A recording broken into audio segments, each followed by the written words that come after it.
এই দোষের কারণে জামাত ইসলামের নেতৃবৃন্দ মামলা খেয়েছে। তারা কারোর বাড়ি ঘর ধরে আগুন লাগাতে যায়নি, কল্পনাই করা যায় না। ইসলামী আন্দোলনের কথা বলবে, মানুষেরকে কোরআনের দাওয়াত দেবে, আর লোকের বাড়ি ঘর ধরে ভাঙতে যাবে, এটা কল্পনা করাও কবিরা গুনাহ। আমার ভাইরা, হযরত মুসা আলাইহিস সালাতু ওয়াস সালাম আল্লাহর কাছে কাঁদলেন। আল্লাহ বলেন অপেক্ষা করো। মুসা আলাইহিস সালামের একটাই জামাই, একটাই লুঙ্গি, একটাই কাপড়, এক কাপড় 6 মাস পার হয়ে গেছে, কাপড়টা দুর্গন্ধ হয়ে গেছে। মুসা আলাইহিস সালাম চিন্তা করে এক কাপড়ে আর কতদিন বা নামাজ পড়া যায়, কতদিন বা সালাত আদায় করা যায়। মুসা আলাইহিস সালাম চিন্তা করলে একটু গোসল করতে হবে, আর পাহাড়ের পাদদেশে এক প্রকার মাটি নিল, ওই মাটি মাখাই দিলে কাপড়টা পরিষ্কার হয়ে যাবে। ওই কাপড়ের মাটি নিয়ে মুসা আলাইহিস সালাম একটা পানির জায়গায় খুঁজতেছিলেন, একটা ঝর্ণার তলদেশে চলে গেলেন। ঝর্ণায় যেয়ে মুসা আলাইহিস সালাম চিন্তা করলো, এখানে তো আর কেউ নাই, এখানে তো কোনো লোকজন নাই, এখনই আমি এখানে পাতা নাতা দিয়ে লজ্জাস্থানটা ঢেকে রাখি, শরীরটা যত দূর পারে ঢেকি, আর আমার কাপড়গুলো একটু পরিষ্কার করি। মুসা আলাইহিস সালাম কাপড়গুলো পরিষ্কার করে বুক পর্যন্ত পানির ভিতরে দিয়ে ওই কাদা দিয়ে নিজের শরীরটা একটু পরিষ্কার করতেছিলেন। হঠাৎ করে মুসা আলাইহিস সালাম দেখলেন যে একটা ভূমিকম্পের মতন ঝর্ণাটা লাফিয়ে উঠলো, পানির ঝর্ণাটাও লাফিয়ে উঠলো। মুসা আলাইহিস সালাম লাফিয়ে উঠেছে।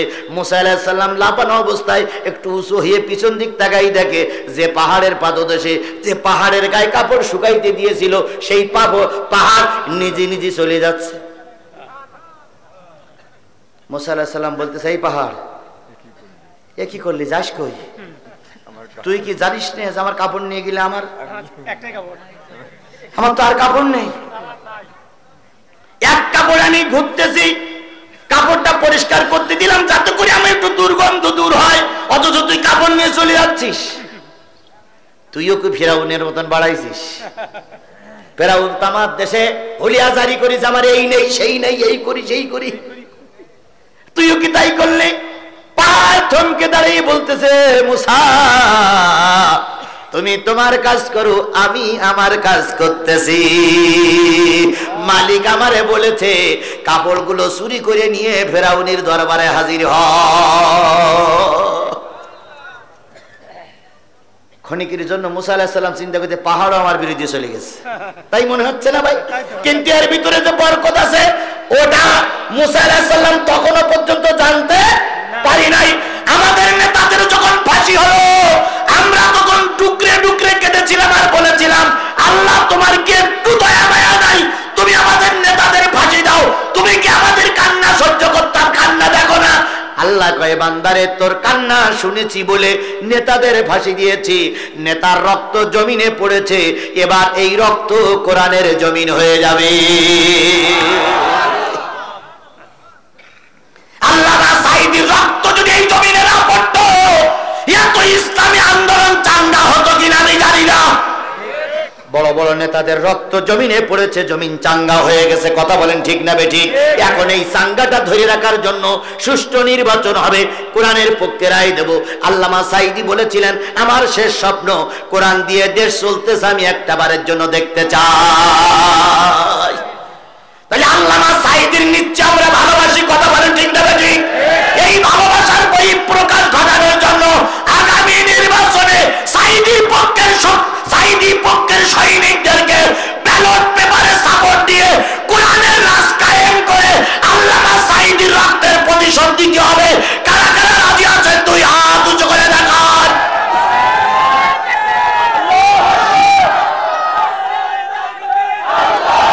আল্লাহ আল্লাহ এই হাতগুলোর দিন কায়েমের জন্য তুমি কবুল করে নাও। এই হাতগুলোর দিন কায়েমের জন্য কবুল করে নাও। এই হাতগুলোর দিন কায়েমের জন্য কবুল করে নাও। হক তামান আল্লাহ পাক এই হাতগুলোর যেন দিন কায়েমের পক্ষে কাজে লাগায়। আপনি যারা হাত তুললেন দিন কায়েমের পক্ষে, আপনার বাড়িতে আরো 4টে ভোটার আছে, আপনি একজন, আর 4টে ভোটার আছে। আপনি আজকে বাড়িতে যে কুআনফুসিকুম ওয়া আহলিকুম নারা, তুমি নিজে বাসো, আহলবর্গকে বাসো। আজকের থেকে দাওয়াতি কাজ করবেন যে দিন কায়েমের পক্ষেই সাপোর্ট দিতে হবে। আপনি যদি এখান থেকে নির্বাচন পর্যন্ত দাওয়াতি কাজ করেন, 4টে আপনার বাড়ির 4টে ভোট আপনি ম্যানেজ করতে পারবেন না? তাহলে এই প্রত্যেকটা লোকে যদি এই দায়িত্ব নিয়ে মাঠে ময়দানে কাজ করি, কুল্লুকুম রাইন ওয়া কুল্লুকুম মাসউলিন আলা রাইতিহি, প্রত্যেকটা দায়িত্বশীলকে জিজ্ঞাসা করা হবে। আজকের থেকে এই দায়িত্ব নিয়ে যদি মাঠে নামি, আগামী নির্বাচনে কোরআন বিজয়ের জন্য কারণ পায়ে ধরা লাগবে না।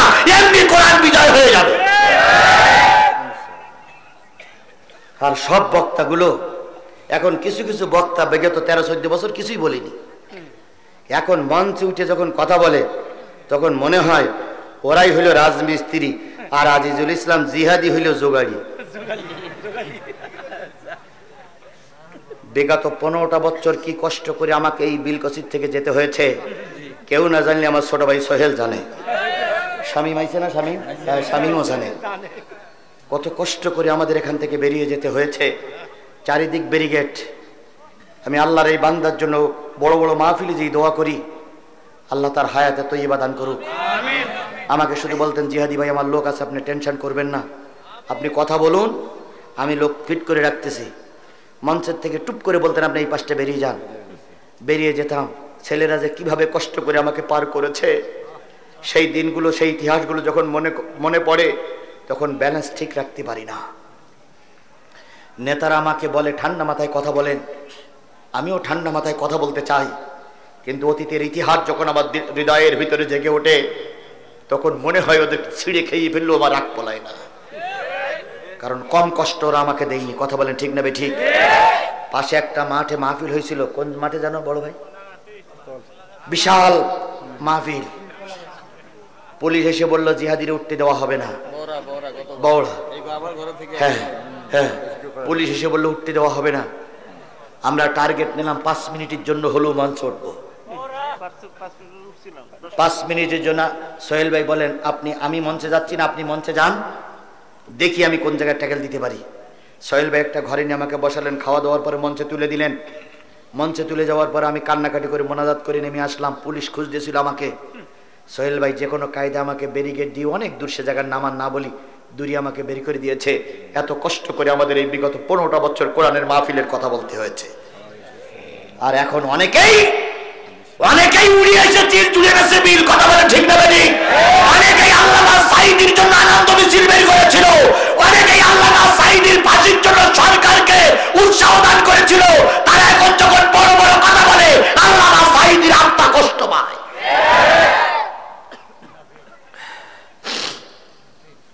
কুয়াকাটা হুজুর বলেছিল সরকারকে যে আপনি ঠিক পথে চলতেছেন, রাজাকারের বিচার করেছেন, এই জন্য আপনাকে ধন্যবাদ। তাহিরি বলেছিল সরকার রাজাকারদের সুষ্ঠু বিচার করার জন্য সরকারকে সাধুবাদ জানাই। এই যে 3 ইঞ্চি ডিবি হারুন, 3 ইঞ্চি হারুন, 3 ইঞ্চি হারুনকে তাহিরি পাশে বসাই রেখে জামাত ইসলামের বিরুদ্ধে অনেক কথা বলেছিল। সব কথাগুলো আমাদের মনে আছে। কথা বলেন ঠিক না বেটি? তারাই এসে এখন যদি বাকুম করে এটা মেনে নেওয়া যায় না। আর এদের পক্ষে অনেক পাগড়িওয়ালা, টুপিওয়ালা, দাড়িওয়ালা ওদের পক্ষে দালালি করেছিল। সে দালাল বেলকুচিটিও আছে।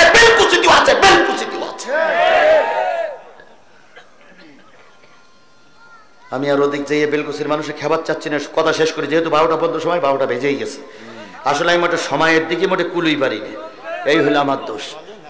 আমার ভাইয়েরা, মুসা আলাইহিস সালাম গোসল করতেছে, পাহাড় কিনে পালালো। মনে আছে? হয়ে গেছে কি? দোয়া করো এক্ষুনি। মুরব্বী, মুরব্বী,